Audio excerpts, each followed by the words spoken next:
جاتے تھے،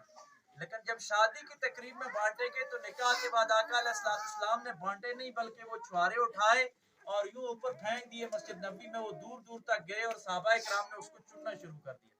یہ جو ہم ڈولی کے اوپر پیسے پھینکتے تھے یہ ایک بدعت ہو گئی، لیکن اس کی ابتدا ہم نے وہاں سے لی کہ حضور علیہ السلام نے ان حالات میں کھجور تقسیم نہیں کی بلکہ ایک سیلیبریشن کے طور پہ کیا کہ تاکہ ان کے اندر تھوڑا خوشی کے بھی لمحات آ جائیں، تو آپ نے پھینکا اس طرح کے تاکہ صحابہ کرام آپس میں گیٹ ٹوگیدر کر لیں، وہ چھوٹی چھوٹی خوشیاں ہوتی تھی۔ تو ہم توحید اور رسالت کے ساتھ اگر شادی کی تقریبات اس طرح کریں تو یہ ہمارے لیے باعث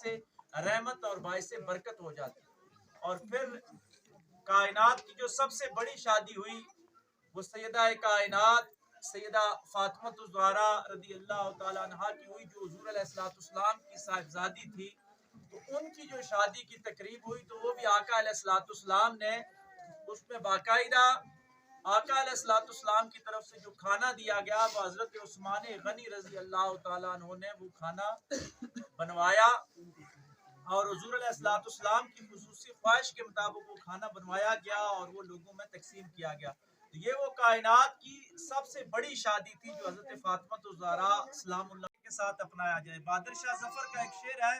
کہ ظفر آدمی نہ جانیے گا اس کو چاہے جتنا بھی ہو صاحب ذہن و فقا، جسے عیش میں یاد خدا نہیں جسے تیش میں خوف خدا نہیں۔ اگر عیش ہو تو تب بھی یاد خدا ہونی چاہیے اور تیش ہو تو تب بھی خوف خدا ہونی چاہیے، یعنی خوشی ہو یا غم ہو ہمیں درمیانہ راستہ اپنانا چاہیے۔ فضول خرچیاں اور اسراف جو چیزیں ہمارے اسلام کے ساتھ ٹکراتی ہیں ہمیں اس سے اجتناب کرنی چاہیے۔ میں ایک مرتبہ پھر ان کو مبارکباد دیتا ہوں کہ انہوں نے اپنی شادی کی تقریب میں اللہ اور اس کے رسول صلی اللہ علیہ وآلہ وسلم کے ذکر کو بلند کیا کہ یہاں تلاوت ہوئی، نعت ہوئی، اور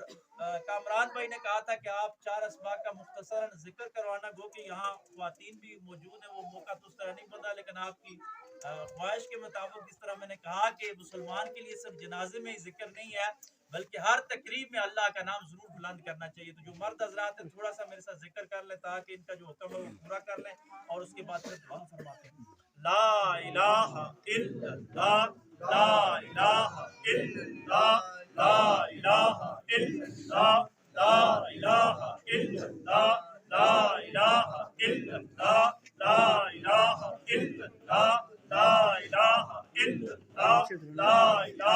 الا اللہ، لا الہ الا اللہ، لا الہ الا اللہ محمد رسول اللہ صلی اللہ علیہ وآلہ وسلم۔ اس بات الا اللہ کا ذکر ہوگا۔ اس ذکر سے ایک بات یاد آ گئی کہ آپ یہاں آج یہ گیدرنگ ہے جس میں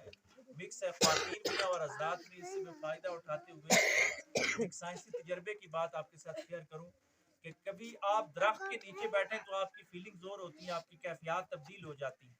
دھوپ کے اندر آپ ہوں تو آپ کی کیفیت اور ہوتی ہے، آپ کے اندر ایک اور آپ کی کیفیات اور فیلنگ ہوتی ہے۔ اسی طرح آپ مسجد کے اندر چلے جائیں تو آپ کی فیلنگ اور ہے، جو ہی مسجد سے آپ کا قدم باہر آئے گا تو آپ کی فیلنگ اور ہے۔ کسی ولی کے دربار کے اندر چلے جائیں تو فیلنگ اور ہے، اور باہر چلے جائیں تو فیلنگ اور ہے۔ یہ تو ہمارا اسلامک نظام ہے، لیکن جدید سائنس نے اس کو پروو کیا ہے کہ انسان کی زبان سے جو بات نکلتی ہے یہ ختم نہیں ہوتی بلکہ یہ فضا میں تحلیل ہو جاتی ہے، ہماری فضا میں یہ چیز گھومتی رہتی ہے۔